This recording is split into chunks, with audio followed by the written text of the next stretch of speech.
Ma'am, আপনার সাথে কিছু কথা ছিল আমার। হ্যাঁ, কি কথা বলো? ম্যাম, আপনি যে আমাকে কেকের বক্সটা দিয়েছিলেন, এখানে অনেকগুলো টাকা আছে।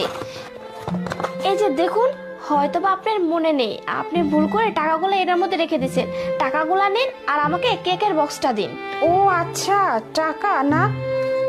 আচ্ছা, এই টাকাগুলো তো তুমি তোমার নিজের কাছে রেখেও দিতে পারতে, তাহলে তুমি আমার কাছে ফেরত দিতে আসলে কেন? ম্যাডাম, টাকাগুলো আমিও রাখতে চেয়েছিলাম, কিন্তু আরে আমি এটা কি করতে চাচ্ছিলাম? এতগুলো টাকা দেখে টাকার উপর লোভ করে ফেলছিলাম।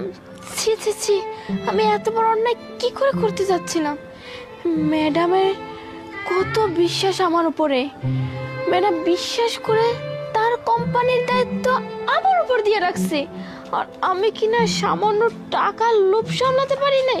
ছি ছি ছি, ম্যাডামের বিশ্বাস কিছুতে আমি নষ্ট করতে পারবো না। এই টাকাগুলো আমি ম্যাডামের কাছে নিয়ে যাই, গিয়ে ম্যাডামকে দিয়ে আসি। হ্যাঁ। ও আচ্ছা, তাহলে এই ব্যাপার। শোনো, আমি না এই টাকাগুলো ইচ্ছাকৃতভাবে বক্সের ভিতর রেখে তোমাদের সবাইকে দিয়েছিলাম, আর দেখতে চেয়েছিলাম যে তোমরা আসলে কে সৎ। এই ছোট্ট একটা পরীক্ষা নিয়েছিলাম তোমাদের আমি।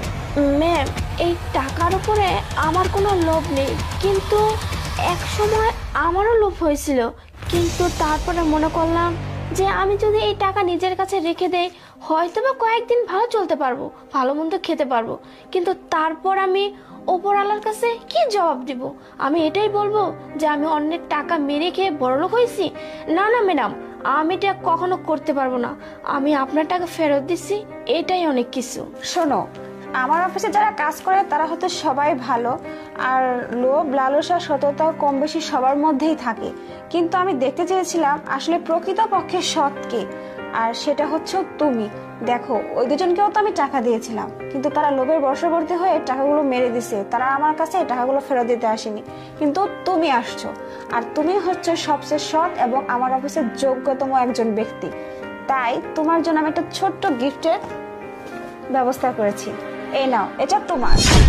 না না ম্যাম, এত দামি আইফোন আমি নিতে পারবো না। আরে, এটা তো তোমারই প্রাপ্য, এটা তোমার সততার পুরস্কার।